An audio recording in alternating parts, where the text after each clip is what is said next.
Gracias por continuar con nosotros esta mañana en su programa Salud en Familia. Me acompaña la doctora Janet Morales, quien es directora del Centro de Terapia Física y Rehabilitación Renueva, hoy hablando acerca de los beneficios de la terapia. Y antes de irnos a la pausa, le preguntaba a la doctora que cuáles son esos parámetros generales que definen una buena terapia y una buena rehabilitación, doctora.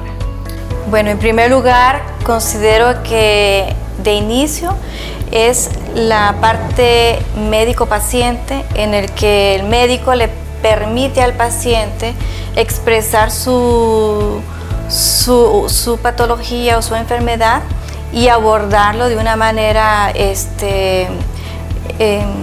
educativa, hablando de lo que presenta y tener una buena comunicación.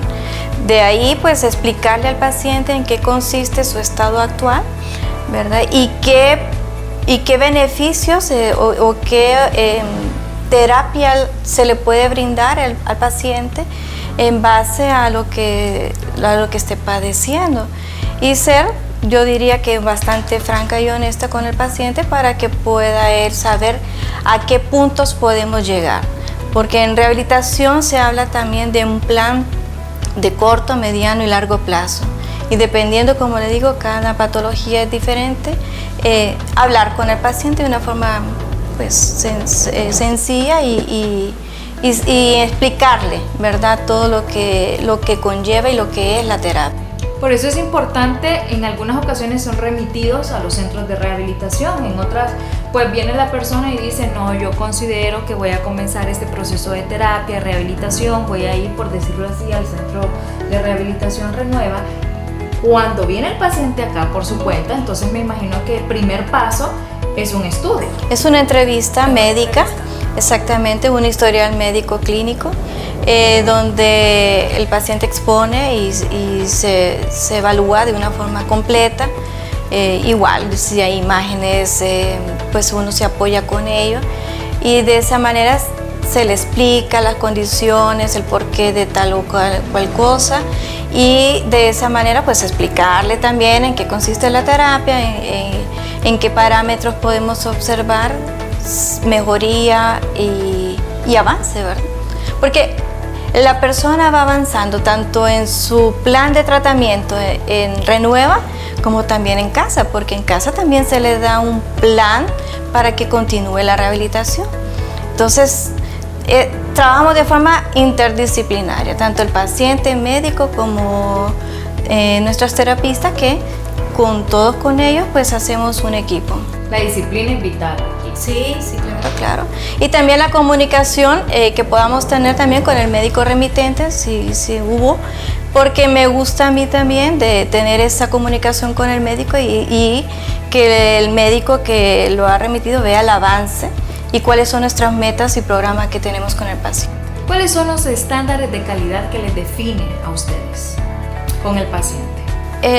Diría que en primer lugar la calidez, ¿verdad? La parte de la empatía que nosotros tenemos con nuestros pacientes, la parte de darle y brindarle al paciente seguridad, ¿verdad? De poderse él expresar y tener esa comunicación directa con ellos y con sus médicos, si en este caso los han remitido, porque nuestro objetivo es recuperar al paciente en menor tiempo y en logrando lo mejor según las afectaciones, pues como le decía al inicio, pues incorporarlo a sus actividades lo más pronto.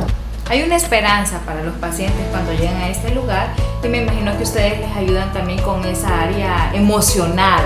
Claro, de que avancen en sus terapias. El paciente se trata de una forma integral. Claro. Y todo viene en un círculo y todo se trata de manejar. Si él ocupa pues otro colega de otra especialidad, pues se le explica y se le habla el por qué.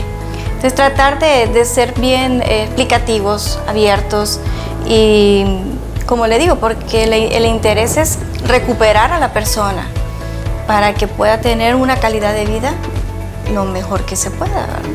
Bueno, yo tengo un dicho que en la vida todo se necesita con terapia, todo se avanza con terapia. Y en rehabilitación, eso es lo bonito, que usted le brinda rehabilitación de cualquier, o sea, en cualquier afectación hay una esperanza de un alivio, ¿me entiendes? O sea, en la parte emocional, en la parte, como le digo, de movilidad, el dolor, siempre tenemos que ofrecerle algo. ¿Hay un margen de edad que manejan ustedes para realizar una terapia o no? No, la verdad que no. Rehabilitación está desde bebé, recién nacido, inclusive hasta embarazada, hasta un adulto mayor. No hay un margen de edad definido entonces. No, es porque abierto. Es abierto, porque usted puede inclusive a la señora que esté embarazada darle información de cómo estimular a ese bebé durante su embarazo.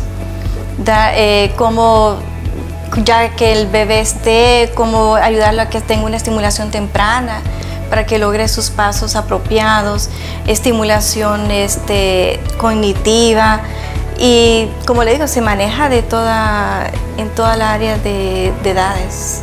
¿Cuáles son esos procesos de rehabilitación difíciles que ustedes a veces dicen, sentimos como que se nos escapa de la mano o de repente llevan más tiempo? ¿Cuáles son? Hay patologías que son bien delicadas, que llevan un proceso muy largo en su recuperación, y va dependiendo también el grado de lesión que han tenido. En este caso, pues, en pacientes que han padecido como una enfermedad de evento cerebrovascular, que ya viene aquí un daño cerebral, y dependiendo el área y la forma en cómo se ha dado, tienen un daño, pues, que puede llevar hasta la parte cognitiva, intelectual, y también incorpora la motora. Entonces, en esos son los puntos que uno va viendo en el camino, porque el cerebro también está ayudando a su restauración, pero pueden llegar a tener secuelas, ¿verdad? Porque dependiendo de los daños, otras patologías como lesionados medulares, que han sido diseccionados a nivel de columna, que no puedan tener un patrón de marcha, movimientos. Entonces, en esos casos son bien difíciles, porque explicar al paciente de qué secuelas pueden llegar a tener, eso es lo más doloroso, ¿verdad? Y entonces lleva un proceso de adaptación. Que lleva un tiempo bastante prolongado, Sí. porque es comenzar paso a paso, vamos a comenzar de cero. De cero para poder caminar. enseñarles. Ajá. Y según la evolución, hasta donde ellos, o sea, según la patología, nos da un punto de decir, estas ya son secuelas. ¿Qué siente usted como profesional en la materia de tener un pacientito que empiezan de cero, mirar esos avances y que de repente, wow, ya los resultados son bastante positivos? La verdad que es gratificante. La verdad que esta es un área muy bonita. Yo disfruto mucho mi profesión. Y el hecho de que, como dice usted, venía que no podía caminar, que no podía moverse, y verlos aquí en la recuperación, y que después el paciente le diga gracias, doctora, por todo lo que nos han hecho. Entonces entra una satisfacción bastante agradable, porque usted dio algo de usted para poder mejorar a la persona.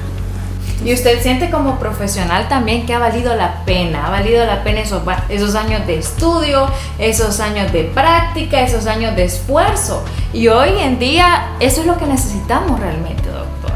Médicos que amen su profesión, que se entreguen de lleno al paciente, que le den ese amor, esa experiencia 100% positiva y profesional también.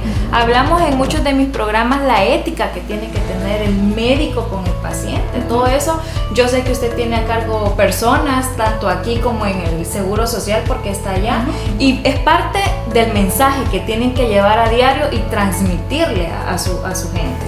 Sí, como le digo, mi experiencia laboral, pues, me ha llevado obviamente con los años a tener, pues, un poquito más de conocimiento, pero el hecho de ver al paciente que le dice un gracias, eso llena mucho, ¿verdad? Y uno se siente satisfecho de que ha hecho algo bien por aquella persona.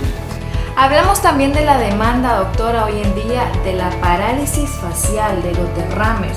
Muchos por el estrés y por ese corre que tenemos a diario. ¿Estas estadísticas han aumentado hoy por hoy? Sí, fíjese que hay dentro del año, hay periodos que se han notado un poquito más de énfasis de parálisis, en el caso de la parálisis facial, que de hecho pues hay muchas personas que tienden a confundir la parálisis con el derrame cerebrovascular. Hablando precisamente de lo que es la parálisis, por lo general un 90% es de causa viral. Entonces cuando cambios climáticos, entonces o está muy frío, muy caliente, muy lluvioso, la persona empieza a tener resfriados, laringitis, faringitis, entonces el virus como que sí se aloja y en eso inflama el nervio y entonces cuando le da la parálisis, ¿verdad? Entonces el 90% es como de causa viral y el otro % pues de algún proceso quirúrgico que ha pasado acerca de lo que es la área de la boca, cerca donde sale lo que es el nervio. Entonces ya estos son por otras causas, ¿verdad?